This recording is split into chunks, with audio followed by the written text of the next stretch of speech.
अरुण साव की खबर आपको बता देते हैं। रायपुर लौट आए हैं डिप्टी सीएम अरुण साव। दिल्ली दौरे पर थे और दिल्ली दौरे से वे रायपुर लौट आए हैं। उन्होंने बयान दिया कि प्रदेश की मौजूदा राजनीतिक हालात पर चर्चा हुई है। दिल्ली के दौरे के बारे में उन्होंने जानकारी दी है।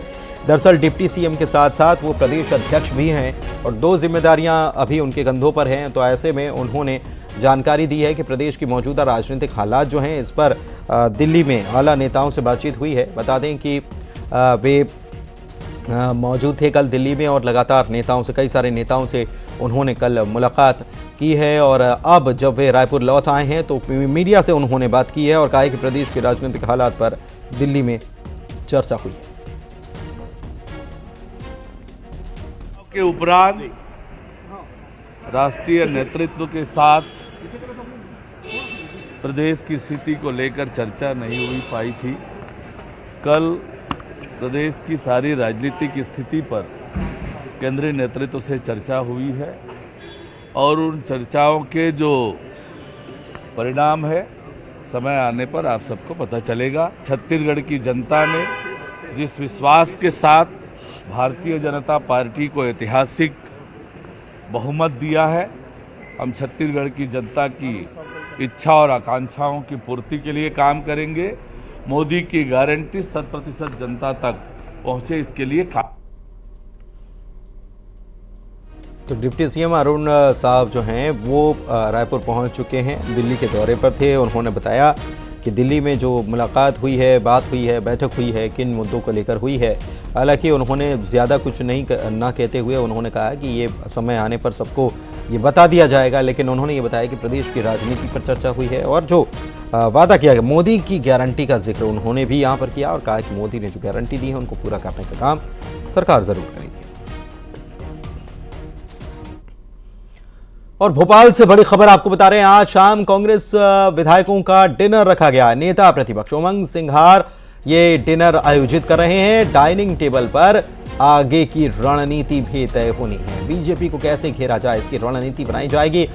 आज शाम 7 बजे बैठक बुलाई गई है। सभी कांग्रेस विधायक इसमें शामिल होंगे। सभी को न्योता दे दिया गया है। बीजेपी को कैसे घेरना है। विधानसभा का दरअसल सत्र चल रहा है और कांग्रेस भले ही बहुत कम सीटों पर रह गई हो, लेकिन फिर भी कांग्रेस पूरी ताकत से सरकार को घेरने में कोई कमी पेशी नहीं रखेगी, ये कांग्रेस की तरफ से कहा जा रहा है। और बड़ी खबर ये बता रहे हैं आपको कि कांग्रेस विधायकों का डिनर रखा गया है। नेता प्रतिपक्ष बनाए गए उमंग सिंघार डिनर करवाएंगे और डाइनिंग टेबल पर रणनीति बनाई जाएगी। बीजेपी को घेरने की रणनीति बनेगी और आज शाम 7 बजे इसके लिए बैठक बुलाई गई है।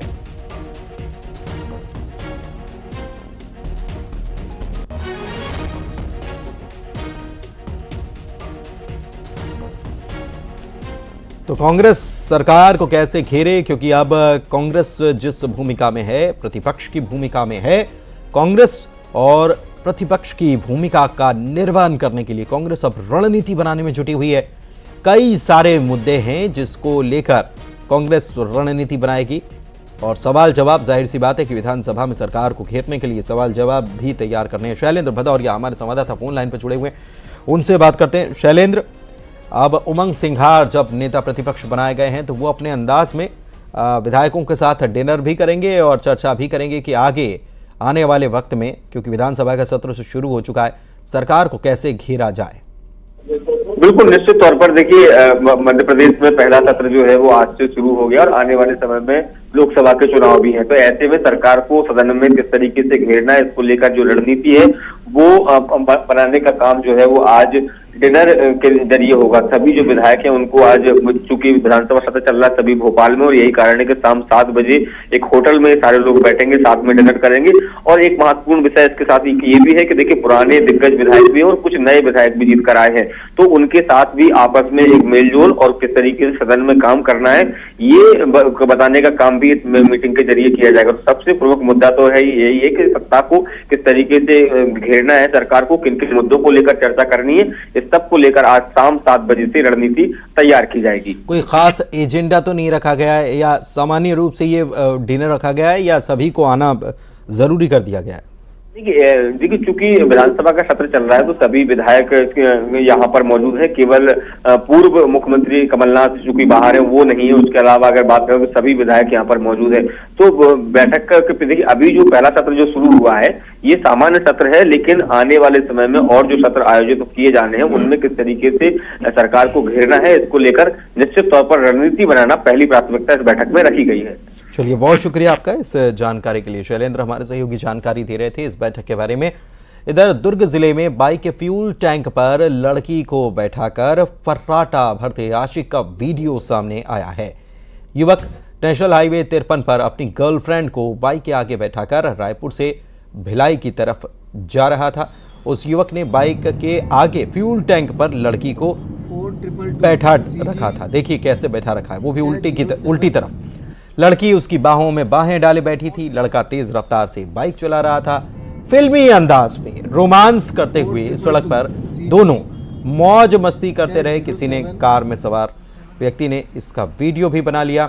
दुर्ग ट्रैफिक पुलिस ने चलती बाइक पर इश्क फरमाने वाले युवक का 4000 रुपए का चालान काट दिया है और कड़ी कार्रवाई की चेतावनी दी गई है। युवक मैकेनिक है और कस्टमर की बाइक से गर्लफ्रेंड को घुमा रहा था। वैसे इससे पहले भी ऐसी तस्वीर सामने आ चुकी है। हमको याद है तब एसपी जो थे उन्होंने फटकार भी लगाई थी युवक और युवती को, लेकिन फिर भी ऐसी घटनाएं जो हैं आए दिन यहां पर देखने को मिल रही हैं।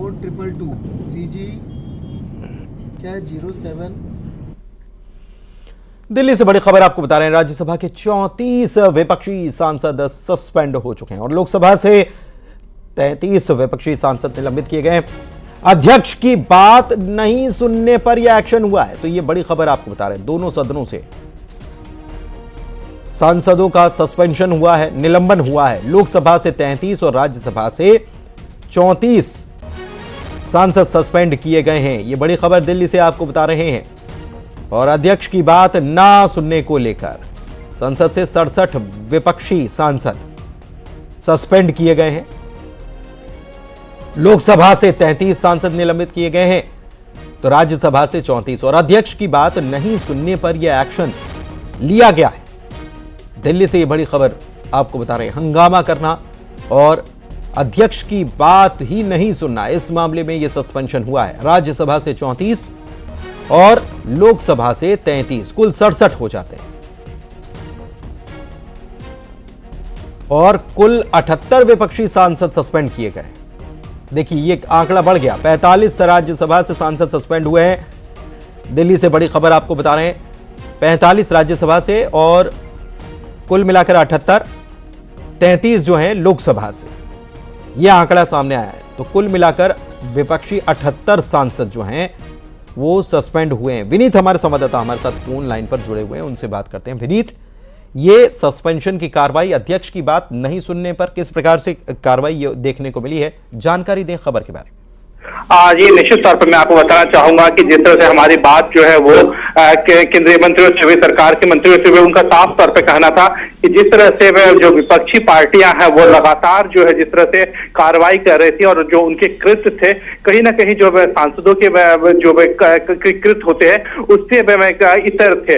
कहीं ना कहीं अनुशासनहीनता की बात जो है वो लगातार की जा रही थी और इसके साथ ही साथ में जो यह कहा जा रहा था कि जिस तरह से जो सदन की एक गरिमा होती है या सदन का जो प्रोसीड्यूर होता है उसको कहीं ना कहीं उल्लंघन किया जा रहा था और इसी कारण आसन को यह फैसला करना पड़ा। इसके साथ ही साथ मैं आपको बताना चाहूंगा कि हमने विपक्षी पार्टियों के या फिर हम कहें निलंबित सांसदों से भी बात की। उनका साफ तौर पर कहना था कि कहीं ना कहीं जो सरकार है उसकी तानाशाही जो है वो चल रही है, इसी कारण जो है उनका निलंबन हुआ है। दोनों पक्षों की ओर से, चाहे अगर हम सत्ता पक्ष की ओर से की बात करें तब उनका साफ तौर पर आरोप है कि विपक्ष लगातार सदन की कार्रवाई में विघ्न डाल रहा है, व्यवधान डाल रहा है, जिसके कारण जो है वो सदन में कामकाज नहीं हो पा रहा है। वहीं पर विपक्षी पार्टियां जो है वो अपनी मांग कर रहे हैं जिसके कारण सदन की कार्रवाई नहीं हो रही और इसी के परिणाम जो है वो हम निलंबन के तौर पे देखते हैं। जी बहुत शुक्रिया आपका, बहुत शुक्रिया इस जानकारी के लिए। विनीत जानकारी दे रहे थे। अनुशासनहीनता की बात सामने आई, लेकिन जो सस्पेंड सांसद है जाहिर सी बात है उनकी तरफ से कहा जा रहा है कि तानाशाही पूर्वक ये कार्रवाई यहां पर की जा रही है। शुक्रिया विनीत आपका इस जानकारी के लिए। और यहाँ वक्त एक छोटे से ब्रेक का है, लौटेंगे जल्द।